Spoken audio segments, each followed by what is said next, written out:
But right now we're going to get out of the chair and we are going to exercise, Q family. It's a dirty word. I've talked about this, a few different times, but the truth is anything you do now is still going to be valuable to you regardless of how old you are. So there's no set age where you say, I'm 80, I can't exercise. Oh, no. You certainly can. The physical inactivity, right? The fact that we are not moving increases your risk of heart disease, diabetes, colon cancer, high blood pressure, obesity, osteoporosis, muscle and joint disorders, and symptoms of anxiety and depression. Did everybody hear me? Do you realize what is happening to your body? Why, those of you that do not feel good, do you think maybe it's because you're not moving the body?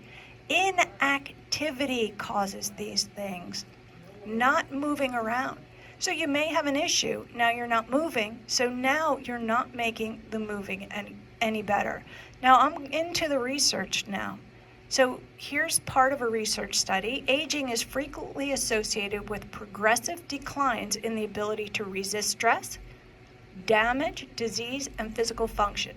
So just a matter of aging causes inability to resist stress, causes disease, causes physical function to be reduced. So now what can we do? These health outcomes lead to things like frailty. Frailty is a well-known physical vulnerability of the body. And frailty causes multiple psychological functions to decrease.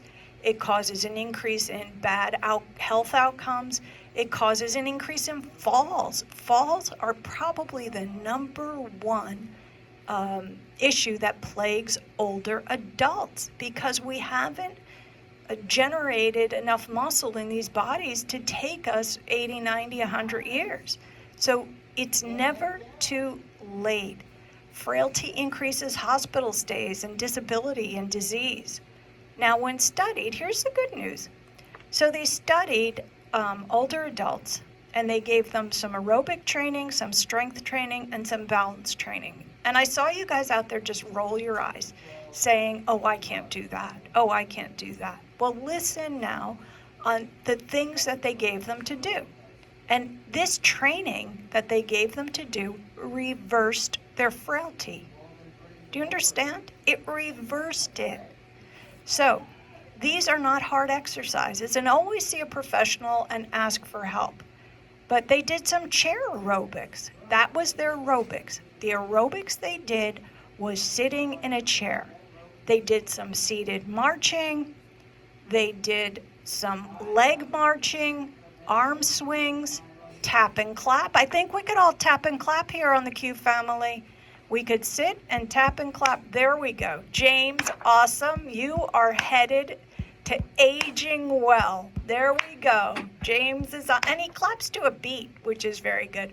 Did you ever go into like a parade or something? Everybody's clapping, or concert, and everybody's clapping at some different level. Yeah, you got to do it in tempo. I like to be the off tempo guy. Oh. And when they're all in level, and I like to do the opposite.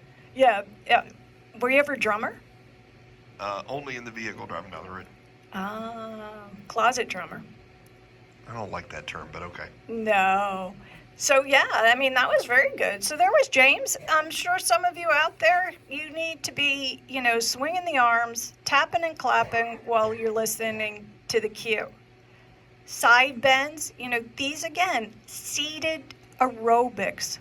Now, if you listen in the evenings here, there's nothing but great music, so you could get up and dance at home. That's what I'm saying. Moving and grooving, baby. Just get up and keep it moving. And groove with the cue. These are easy movements. They did some arm raises. Now, these things that they did, the seated marching, the leg marching, the arm swings, the tap and clap, the side bend, and 10 to 20 minutes. Who can't do that? Q family that I love, you should be doing that while you're listening to me.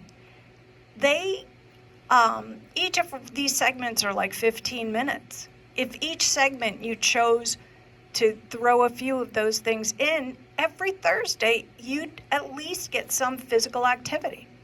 Now, they did some resistance training. So they used an armband and they did some arm curls, some hip flexors, some hip abductors. They moved their knees around. They did some things with the ankles for 25 to 30 minutes. So again, you may need a professional in this area that will help you to move properly and get your body going in the right direction.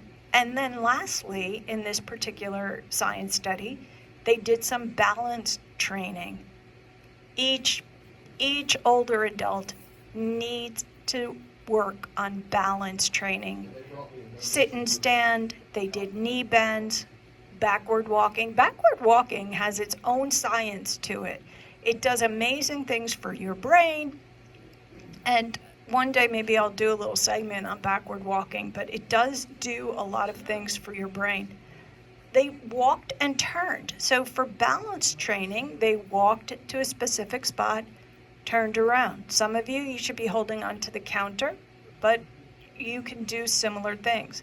Side walking, sideways, they did that.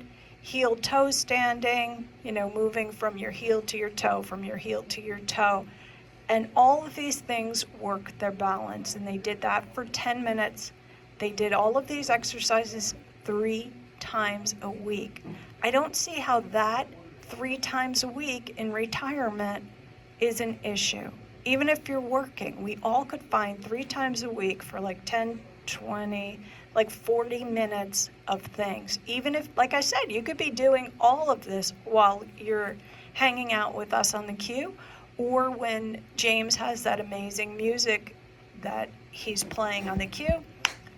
And he's clap tapping. James is already getting physically fit. What are the rest of you guys doing? Call me and tell me if you're clapping and tapping out there. 352-315-1410. That's because I'm level. My bubble's in the middle. That's right. But that's okay. That bubble's going to be gone because you're going to be eating good food like carrot soup. Oh, them. And we could do some, chair aerobics, some seated marching, some leg marching, some arm swings. Q family, you getting the idea here? Exercise. We need to start moving these bodies. Some of you ask a professional to help you. Ask someone, watch some videos, do those kinds of things. Some of the other things studies have shown is that there's overall improvement, not just to your flexibility and your muscle strength. And not only did these exercises reverse frailty, that's important to understand. It's reversing frailty. And we talked about what frailty causes. Frailty causes, cognitive decline, increase to falls. Nobody wants to live the rest of their years out afraid to walk because they're afraid to fall. That's not the way we're going to live, Q family. We're going to live ageless. We're going to want to keep going.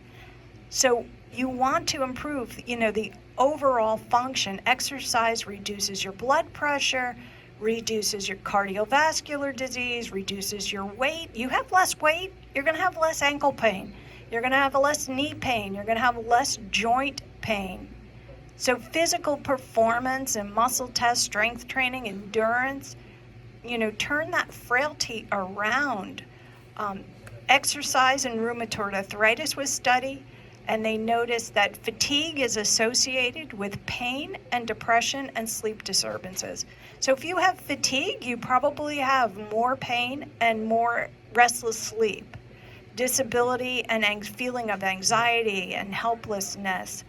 Now, when we don't move because we have something like rheumatoid arthritis, we have a tendency not to want to move. But in turn, what they found in studies is that the more people moved and the more they exercised, the better they felt and the better their body moved.